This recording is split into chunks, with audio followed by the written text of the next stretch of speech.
میرے پیارے بھائیوں اور بہنوں، السلام علیکم ورحمۃ وبرکاتہ۔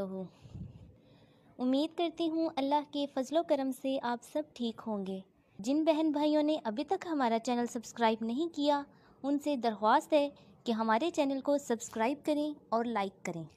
آج کا ہمارا ٹاپک ہے کہ ہم بستری کرنے کے 2 طریقے جنہیں شریعت میں سب سے زیادہ پسند کیا گیا ہے اور میڈیکل سائنس میں بھی پسند کیا گیا ہے، یعنی عورت کو گوڑی بنا کر، یا عورت کو نیچے لٹا کر، یا عورت کے اوپر لیٹ کر، یا عورت کو گود میں بٹھا کر، یا کھڑے ہو کر کریں۔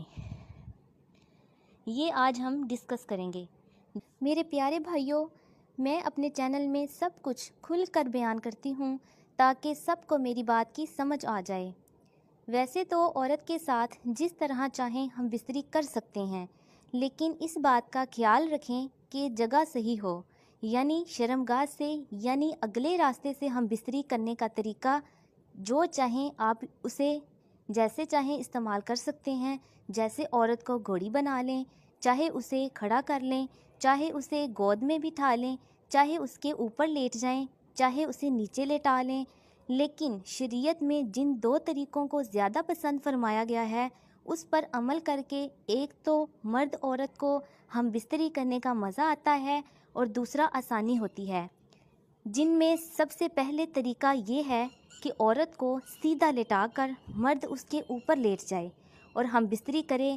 شریعت نے اسے اس لیے پسند کیا ہے کیونکہ جب مرد عورت کے اوپر لیٹ کر ہم بستری کرتا ہے تو اسے شرمگاہ کو عورت کے اندر باہر کرنے میں آسانی ہوتی ہے، اور دوسرا مرد کا وزن عورت کے اوپر آنے کی وجہ سے عورت کو زیادہ مزہ آتا ہے اور وہ جلدی فری ہو جاتی ہے، اور ایسا کرنے سے حمل بھی جلدی ٹھہر جاتا ہے۔ اس کی وجہ یہ ہوتی ہے کہ مرد کی شرمگاہ عورت کی شرمگاہ کے بالکل اوپر ہوتی ہے، اور مرد جب ڈسچارج ہوتا ہے تو مرد کی منی سیدھی عورت کی بچے دانی میں گرتی ہے، جس کی وجہ سے حمل جلدی ٹھہر جاتا ہے، جس کی تحقیق سائنس نے بھی کی ہے۔ اگر عورت نیچے لیٹ کر فل ٹانگیں کھول کر مرد کے ساتھ ہم بستری کرتی ہے تو حمل جلدی ٹھہر جاتا ہے اور مزہ بھی زیادہ آتا ہے۔ اور دوسرا طریقہ جس سے مرد اور عورت کو بہت زیادہ لذت ملتی ہے، عورت دونوں ٹانگیں کھول لے اور مرد ان کے درمیان بیٹھ جائے اور عورت کی دونوں ٹانگیں اٹھا کر اپنے کندھوں پر رکھ لے۔ ایسا ہم بستری کرنے سے عورت اور مرد کو بہت زیادہ لذت ملتی ہے اور ان کی جسمانی تسکین بھی پوری ہو جاتی ہے اور حمل بھی جلدی ٹھہر جاتا ہے، اور حمل ٹھہرنے کے امکانات بھی بڑھ جاتے ہیں۔ ہم بستری کرنے کا یہ طریقہ تو بہت ہے، لیکن آپ بہت سے طریقوں سے ہم بستری کر سکتے ہیں، لیکن یہ 2 طریقے شریعت میں پسند کیے گئے ہیں اور ڈاکٹر حضرات نے بھی ان طریقوں کو مفید قرار دیا ہے۔ لیکن پچھلے راستے سے ہم بستری کرنے سے پرہیز کریں۔ اس کی مثال ایسے لیں کہ ایک گھر کے مین دروازے سے آپ کو داخل ہونے میں آسانی ہوگی، نہ کہ گھر کے پچھلے سائڈ سے چڑھنے میں۔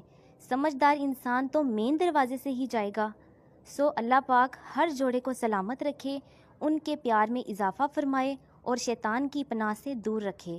یہ تھی آج کی ہماری ویڈیو۔